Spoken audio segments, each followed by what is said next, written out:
एक निर्देशक जब देखता खलनायक अपना पात्र बहुत सुंदर निभा रहा है, उसको बहुत खुशी होती। वो तो खलनायक है, उसका पात्र वो अच्छा सा निभा रहा है, उसको उतना ही खुशी होगी जितना नायक अपना पात्र निभाता है। कि वो तो निर्देशक है, वो चाहता है नायक भी इतना अच्छा पात्र अपना निभाए और खलनायक भी उतना ही अच्छा पात्र निभाए। मान लो नायक बहुत अच्छा पात्र निभाता है और खलनायक का बहुत फीका पड़ जाता है, तो निर्देशक उससे खुश नहीं होता। उसके हिसाब से तो सब पात्र ही है। इसी तरह से ज्ञानी की दृष्टि से सब कुछ संवेदना ही है, चाहे सुख हो या दुख हो, निंदा हो या भोग हो। पीड़ा होता है तो भी वो एक इंटेंस सेंसेशन है, एक मजबूत अनुभूति है, गहरी संवेदना है, बस इतना ही है उसके लिए। जैसे एक बच्चा कभी माँ के गोद में बैठे बैठे लात मारता है माँ को, कभी हाथ पकड़ता है, कभी अपने पाँव से माँ लात मारता रहता है, मगर माँ को उससे खुशी मिलती है। बच्चा कुछ भी कभी रोता भी है, हाथ पांव चलाता भी है, पीटता भी है। बच्चे पीटते हैं माँ को तो भी माँ को अच्छा ही लगता है, उससे कोई उनको ये नहीं लगता। इसी तरह से ज्ञानी के दृष्टि से सब दृश्य है। ये सब दृश्य जो है, दृश्य मात्र, ये सब दृश्य एक ही सा लगते हैं, इससे विचलित नहीं होता ज्ञानी। हाँ, ज्ञानी को भी पीड़ा होती है, ज्ञानी को भी शरीर को पीड़ा होती है, शरीर को सुख मिलता है, आराम मिलता है, मगर उससे विचलित नहीं होते, उससे कदापि विचलित नहीं होते। अब आप लोगों ने सुना होगा यहां गोली चली थी एक, तो पुलिस आई सब लिखवाने के लिए, क्या कंप्लेंट क्या है, कहाँ से आए। तो जो लिखवा रहे हैं सब बड़े आराम से मुस्कुराते, जैसा चल रहा वैसे, काम जैसा चलता रहा वैसे चल रहा था। एक गोली एक सज्जन को लगी, वो भी धन्यभागी हो रहा है। वो पहली बार आश्रम आया, 5 दिन शिविर करके उनके जांघे पे गोली लगी, थोड़ा सा कुछ घाव हुआ, फिर वो भी खुश हो रहा है कि जान नहीं लिया इसने तो गोली ने, थोड़ा सा हो गया, दर्द नहीं हो रहा है। और पुलिस ताजुब हो रही है और उनको विश्वास करना उनके लिए मुश्किल हो गया। अरे ये कंप्लेंट लिखवा रहे हैं, मगर क्रोध नहीं है, किसी के चेहरे में आक्रोश नहीं है, चिंता नहीं है, कैसे लोग हैं, कुछ तो गोलमाल है, कुछ तो गड़बड़ है। अरे भाई, संसार में डूबा हुआ व्यक्ति योगियों की बात क्या जाने।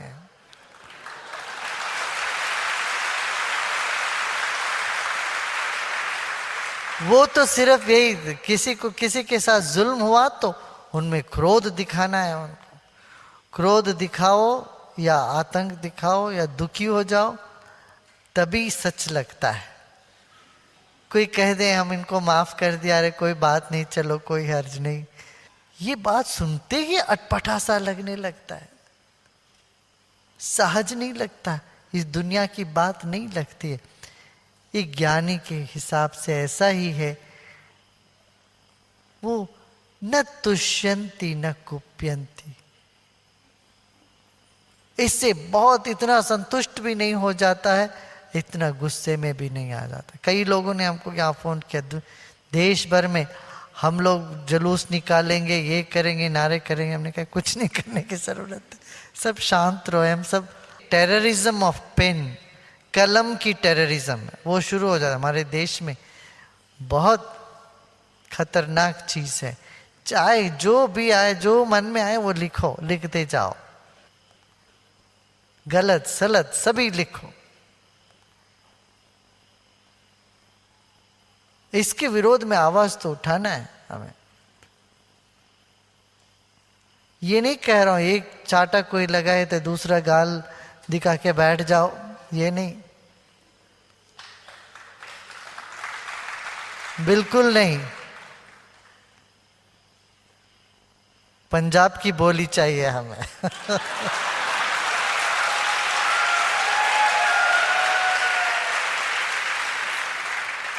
पंजाब ने तो हिंदुस्तान को बचाया, तो संत सिपाही गुरु नानक देव ने, गुरु गोविंद सिंह जी ने आवाज उठाई, संत सिपाही की जरूरत है आज हमें।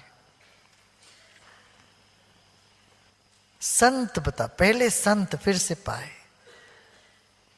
मन में ऐसी प्रसन्नता, राग द्वेष विहीन चेतना, शांत प्रसन्न प्रफुल्लित चेतना पहले जगाओ। मन को संभालो, सुमिरन से मन को संभालो और काम करो। ऐसा नहीं सब चलता है जी, सब जो ईश्वर कराता है वो होता रहेगा, हमें क्या करना, ऐसा नहीं।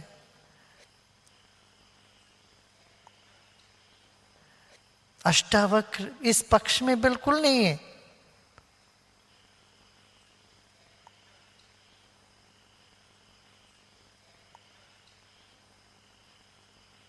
समता बना रहे, इसी पर जोर दे रहे हैं।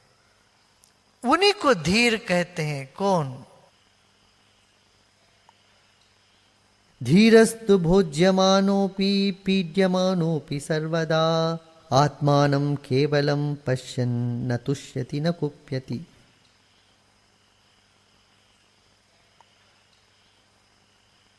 चेष्टमानं शरीरं स्वं पश्यत्यन्यशरीरवत् संस्तवे चापि निन्दायां कथं क्षुभेत् महाशयः।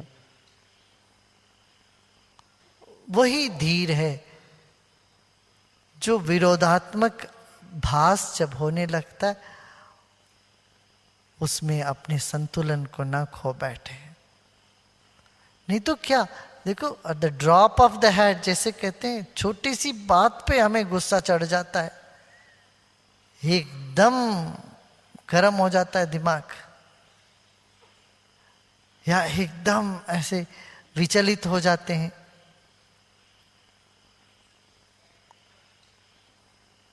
ये नहीं, ज्ञानी का ये नहीं लक्षण।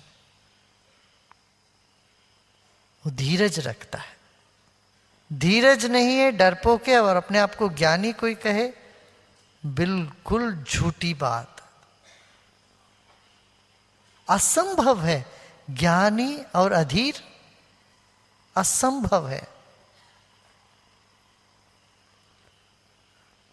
अच्छा, सहनशीलता को कायरता नहीं समझ बैठे कोई।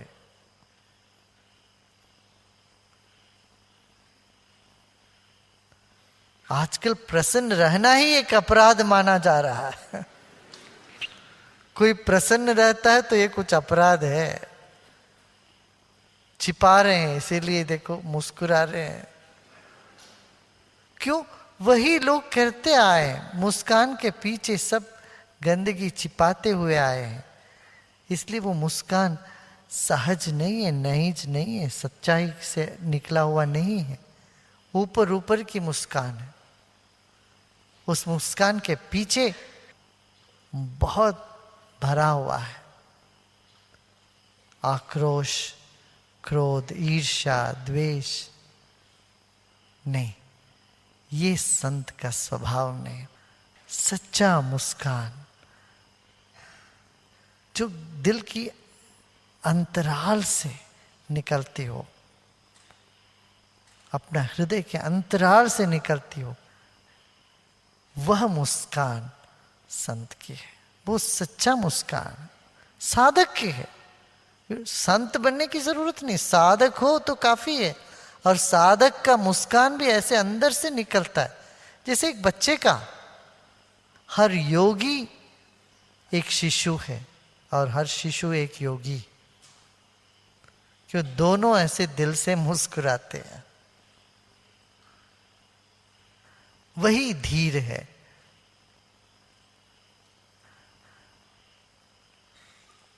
जो गुस्से में आके कोई काम करते हैं उनको धीर नहीं कहा गया।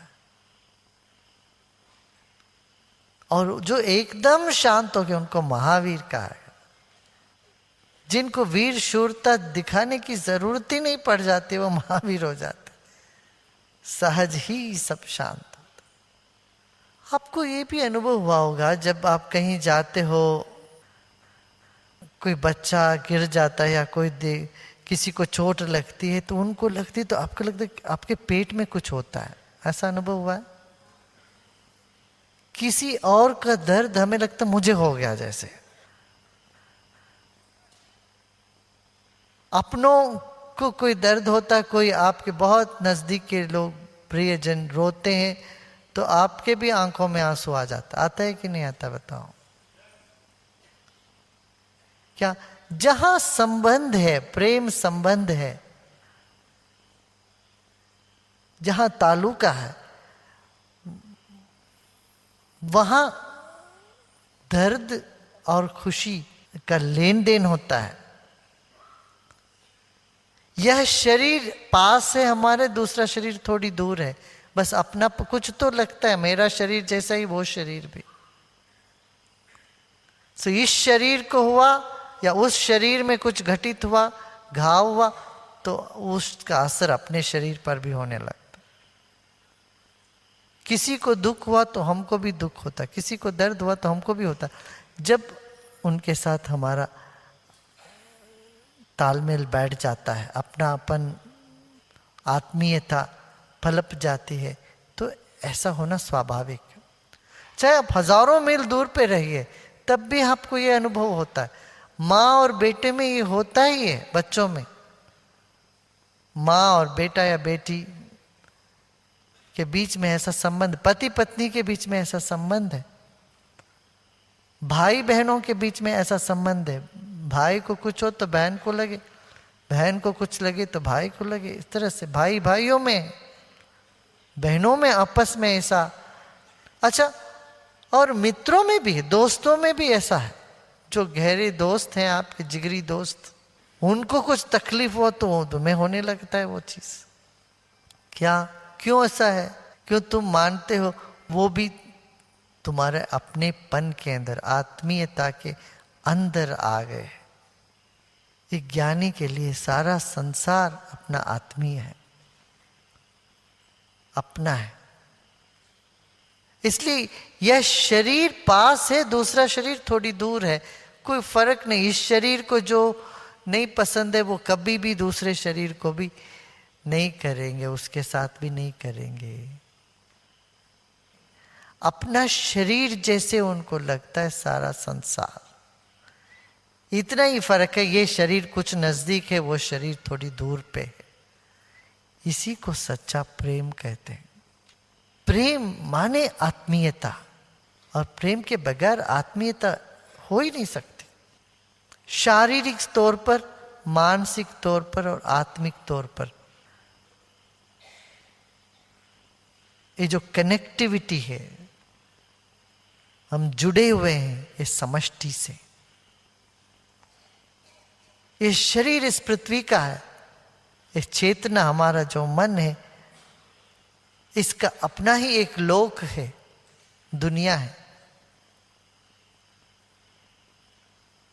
और इन दोनों के कारणभूत, जिसको कारण शरीर कहते हैं, वो आत्मसत्ता है, हमारी चैतन्य सत्ता है।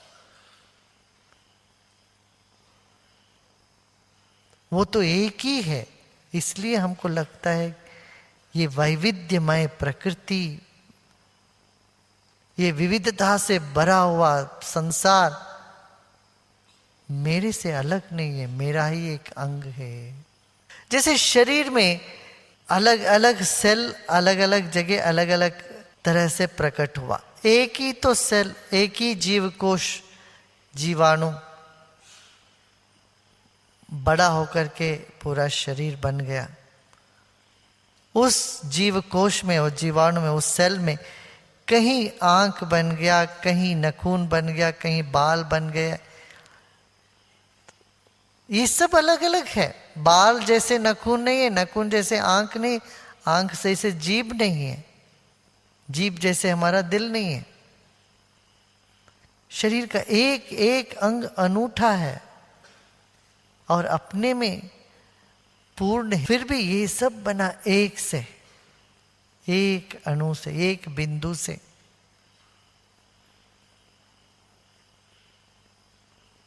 आजकल ये चल रहा है stem cell research. Stem cell माने शरीर के कोई भी एक अणु, एक सेल को लेकर के, एक जीव कोश को लेकर के, उससे, उस सेल से शरीर के किसी भी अंग को बना लेते हैं। किडनी भी बना लेंगे, हार्ट भी बना लेंगे उससे। ये अद्भुत, वैज्ञानिक का अद्भुत आविष्कार है।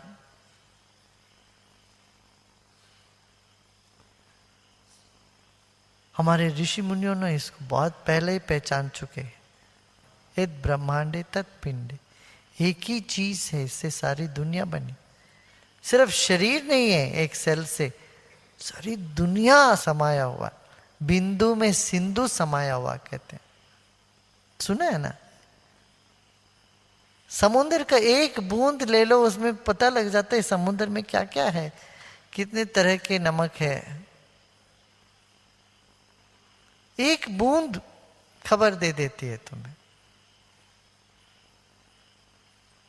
जब चावल पकाते हो, एक चावल तुम्हें खबर दे देते हैं बाकी सब पक गया कि नहीं। एक दाना चावल लेके तुम देख लेते हो पका है कि नहीं पका।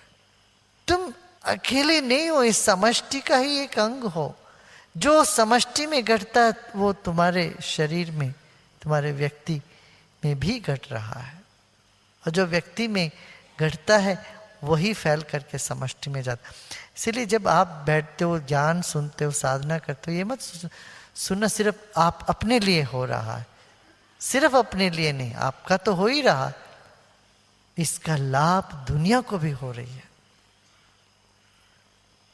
यहां हम लोग 4000 लोग बैठ के ध्यान कर रहे हैं, सत्संग सुन रहे हैं, अष्टावक्र के बारे में चर्चा कर रहे हैं, सुन रहे हैं, तो हमारे भीतर एक एक कोश में परिवर्तन हो रहा है। ये सिर्फ यहां तक सीमित नहीं है, इसका असर दुनिया में सब जगह भी है। हमारे पुराणों में फलश्रुति करके, ये तुम सुनोगे तो तुम्हें ये फल मिलेगा, ये होगा, सत्यनारायण कथा सुनोगे तो तुमको ये हो जाता है, वो जो इतना पुण्य मिल जाता है। इसमें कुछ है, कुछ सत्यांश है। माने जो सुनने पर भी हमारे भीतर के जो मस्तिष्क खिलने लगता है, उस कोश में कुछ पॉजिटिव एनर्जी उठने लगती है। जैसे कोई गाली दे तो आपके भीतर कैसा हलचल मच जाता है ना, सारी एनर्जी गड़बड़ हो जाती। इसी तरह से कुछ अच्छा जब सुनते हैं, मैं अनंत हूं, मैं विशाल हूं, मैं निरंजन हूं, अलख निरंजन हूं, इस सुनते ही हमारे भीतर कुछ घटित होता है। ये अघटित घटना जिसको कहते हैं, हमारे भीतर जो होता है, तो वो सिर्फ हमारे तक सीमित नहीं है, इसका फल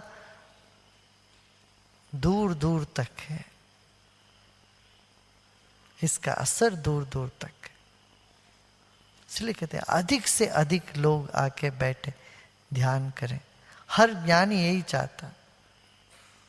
कोई भी ज्ञान ये नहीं सोचा कि हमारा पब्लिसिटी हो, हमको सब लोग माने, ये थोड़ी ना, फालतू है ये सब। हर ज्ञानी यही चाहेंगे अधिक से अधिक लोग दुख से पार हो जाएं, ज्ञान में रम जाएं, आनंदित हो जाएं। जिस कारण के लिए मनुष्य जीवन मिला है, मैं कौन हूं, ये आत्म साक्षात्कार करने का, अपने आप को जानने का, ये हो जाए, यही रहता है कामना। इसी को कहते हैं सत्य काम, शुभ काम, सत्य काम। ऐसी कामना रखनी चाहिए।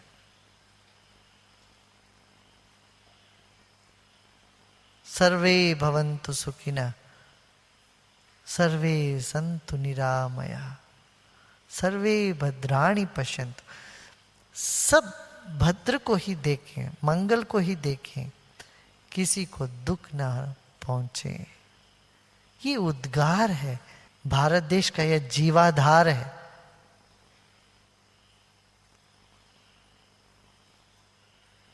मैं सिर्फ भारत का ही ये इसको सीमित नहीं रखूंगा, ये पूरे दुनिया का मानवीयता का जीवाधार है। भारत का तो है ही। ज्ञानी का शरीर भी वही काम करते हैं जो अज्ञानी का शरीर करते हैं। बात समझ में? देह दंड है धरणन को, सबका एक सा होय, ज्ञानी काटे ज्ञान से, मूर्ख काटे रोई।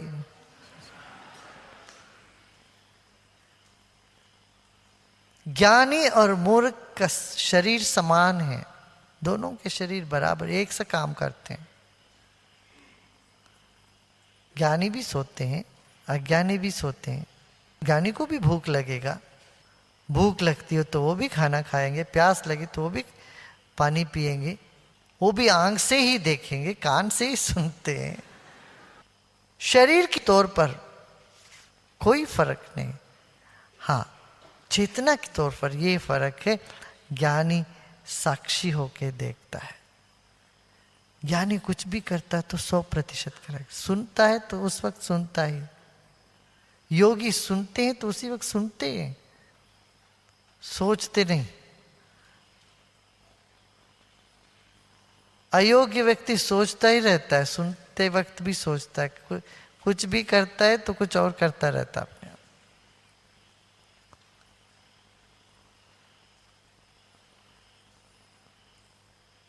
योगी बनो। जो भी योग का मतलब ये, जो भी करते हो 100% कर, वर्तमान में पूरी तरह से लग के कर। जिसे बच्चे करते हैं, रोते तो पूरा रोते हैं, वो 1 मिनट रोते हैं पर दूसरे मिनट मुस्कुराने लगते हैं। हम ऐसा नहीं, बड़े होते ही रोना शुरू हो जाता है, वो बंद ही नहीं होता। जो है उसके लिए भी रोते हैं, जो नहीं है उसके लिए भी रोते हैं। जो नहीं मिला उसके लिए तो रोते हैं, जो मिल गया उसके लिए भी रोते हैं। शक्ल बन जाता है रोने का। तो कहते ये नहीं। मायामात्रमिदं विश्वं पश्यन् विगतकौतुकः अपि सन्निहिते मृत्यो कथं त्रस्यति धीरधिः।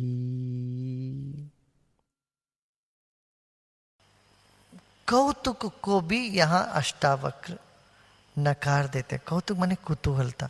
अच्छा बताओ क्या हुआ वहाँ, झगड़े क्या हुआ, सास बहू का झगड़ा चल रहा था पड़ोसी के घर में, क्या हुआ बताओ, या वो मुकदमा क्या हो गया।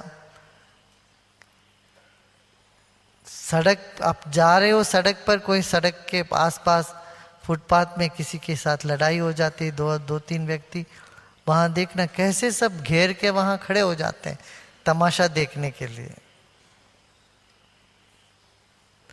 पता नहीं कैसे हमारे भीतर ऐसी कुतूहलता आ जाती, वो भी कुछ स्कैंडल्स के ऊपर। कहीं कुछ स्कैंडल हो जाए, कहीं कुछ मारपीट हो जाए, लड़ाई हो जाए, मन मुठासा हो जाए, वहां पर हाँ कान खड़ी हो जाते हैं, रोम रोम खड़े हो जाते हैं। वो जाने बिना खाना हजम नहीं होता, नींद नहीं आती लोगों को, कुतूहलता एक क्या हुआ वहां पर। वो देखे बिना भोजन नहीं हजम होता, समझ ना पाए वो सब। अच्छा क्या हुआ बताओ, स्कैंडल, सारे अखबार भरे हुए हैं इसी तरह से। चलो कोई विवाद ही रखते हैं अभी तो इस पर ही ना विवाद ना खड़ा हो जाए। कोई इस तरह का विवादास्पद बात कहीं होता हो, एकदम उसमें दिलचस्पी आ जाए, उस पर रोए खड़े हो जाते हैं हम, लग के सुनना चाहते, देखना चाहते। कुतूहलता, ऐसी कोई कुतूहलता नहीं होगी। युवावस्था में कुतूहलता ज्यादा होती है, बच्चों में नहीं इतना। वो एडोलेसेंट कहते हैं ना जिसको, वो 10-12 साल से 20 साल के बीच में इतनी कुतूहलता जागृत हो जाती है। और आदमी उसी एज पे उसी वयस जिंदगी भर गुजर जाता है, उसी उम्र पर जिंदगी पूरा उसकी गुजर जाती है। कुतूहलता है, क्या वो क्या, उसने क्या कहा, इसने क्या करी, ये क्या हुआ, हर चीज में टांग अड़ाना, हर चीज में अपना दिमाग चलाना, ये कुतूहलता।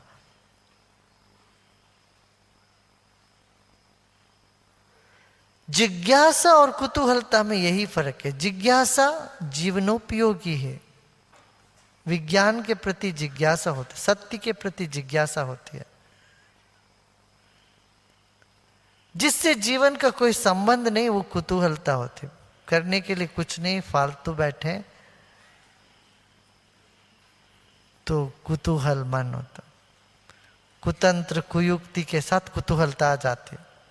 वैसे कुतूहल रहना कोई बुरी बात नहीं है, मगर वो बालिश है। आत्मज्ञानी में वो प्रौढ़ता आ जाती है, उसकी कुतूहलता मिट जाती है। आत्मज्ञानी में ये प्रौढ़ता रहती है, वो कुतूहलता से ऊपर उठ जाता है। विगत कौतुक, चला गया कुतूहलता, प्रौढ़ता आ गई।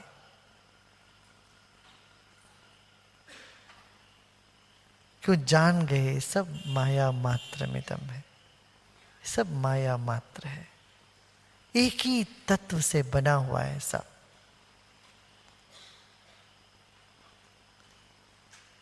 एक निर्देशक या वो प्रोजेक्टर के पीछे बैठा हुआ जो ऑपरेटर होता है, जो सिनेमा को प्रोजेक्ट कर रहा है इस पर्दे पर, उसमें कोई कुतूहलता नहीं रहते वहां, मगर थिएटर में बैठ के पूरा आंख लगा के, कान लगा के बैठे, उनमें होती है कुछ, अच्छा और क्या होगा, आगे क्या होगा इंसिडेंट। मगर निर्देशक के अंदर कहाँ कुतूहलता होगी? वो कुतूहलता पैदा करता है सब में, वो उनका काम है, तो वो कैसे कुतूहलता में बह जाएगा? वो उससे ऊपर उठे। एक प्रोड्यूसर है, निर्मापक है, निर्देशक है चित्र का, वो कुतूहलता में नहीं होगा, मगर जो व्यक्ति आके दर्शक है बैठा है, वो दर्शक को लगता है अरे आगे क्या होगा।